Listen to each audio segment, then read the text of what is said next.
Correct కాదంట, correct కాదు. గతాలు నాకు అనవసరం. నా భవిష్యత్తే నాకు ముఖ్యం. నీ పర్మిషన్ ఎవరికి కావాలి? బాడీ. నువ్వు ఒప్పుకుంటే ఎంత, ఒప్పుకోకపోతే ఎంత?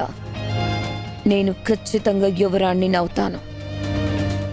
నువ్వు చూస్తూ ఉండు. నీకు మళ్ళీ చెప్తున్నాను, నీ దురాశ నెరవేరదు. నిన్ను ఎట్టి పరిస్థితుల్లో కూడా ఆ సామ్రాజ్యానికి యువరాణివి కానివ్వను.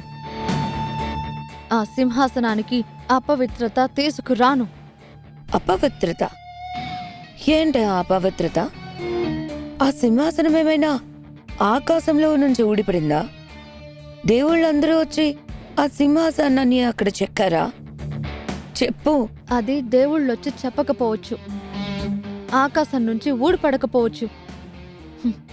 కానీ ఆ రాజ సంస్థానంలో ఆ రాజు సింహాసనానికి ఒక ప్రత్యేకత ఉంది. ఆ సింహాసనం గురించే రాజదంపతులు పాలన చేశారు. ఎంతో మంది పేదలకు ఆస్తిని పంచారు. ఎంతో మంది అభాగ్యులను ఆదరించి వాళ్ళకి ఏ లోటు రాకుండా వాళ్ళందర్నీ కన్న బిడ్డల్లాగా చూసుకున్నారు. ఆ సింహాసనం నుంచే సంస్థానం సస్యశ్యామలంగా ఉండాలని ఎన్నో హోమాలు యజ్ఞాలు చేశారు. అలాంటి సింహాసనం మీద వాళ్ల వారసత్వం నుండి వచ్చిన వాళ్ల మనవరాలు మాత్రమే కూర్చోవాలి తప్ప ఏ సంబంధము లేని ఒళ్లంతా స్వార్థంతో నిండిపోయి డబ్బే ఆశగా బ్రతుకుతున్న నీలాంటి స్వార్థపరురాలు ఆ పవిత్రమైన సింహాసనం మీద కూర్చుంటే అపవిత్రం కాదా? ఆ సంస్థానం నీ వల్ల అపవిత్రం పాలవుతుంది. అందుకే ఎట్టి పరిస్థితుల్లోనూ నీకు ఆ సింహాసనాన్ని దక్కనివ్వను. నిన్ను యువరాణిగా కూర్చోనివ్వను.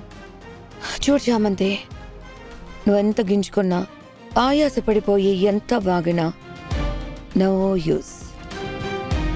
చూశానంటున్నావు కదా, ఉపేంద్రకి నాకు అగ్రిమెంట్ అయిపోయింది. అది కూడా చూసుంటావు కదా. నన్ను వాడు యువరాణిగా చేసి తీరుతాడు. నువ్వు కాదు కదా, ఆ దేవుడే దిగొచ్చినా సరే ఎవరూ ఆపలేరు. నీ మొహానికి దేవుడు దిగి రావాల్సిన అవసరం లేదు. నేను చాలు. నాతోనే ఛాలెంజ్ చేస్తున్నావా? అవును, నీతోనే ఛాలెంజ్ చేస్తున్నాను. చనిపోయిన రాజావారు రాణివారి మీద ఒట్టేసి చెప్తున్నాను, నిన్ను మాత్రం సింహాసనం మీద కూర్చోనివ్వను, యువరాణిగా ప్రకటించనివ్వను. చనిపోయిన పాముని మళ్ళీ చంపుతాను అన్నట్టుంది నీ ఒట్టు. చనిపోయిన వాళ్ల మీద ఒట్టేసి ఛాలెంజ్ చేస్తున్నావు. నేను చేస్తున్నానే ఛాలెంజ్. సింహాసనం మీద ఎక్కి తీరుతాను, యువరాణిగా పట్టాభిషేకం చేసుకొని తీరుతాను. ఎలా ఆపగలుగుతావో నేను చూస్తాను. సరే, చూసుకుందామా? చూడవే. చూస్తా.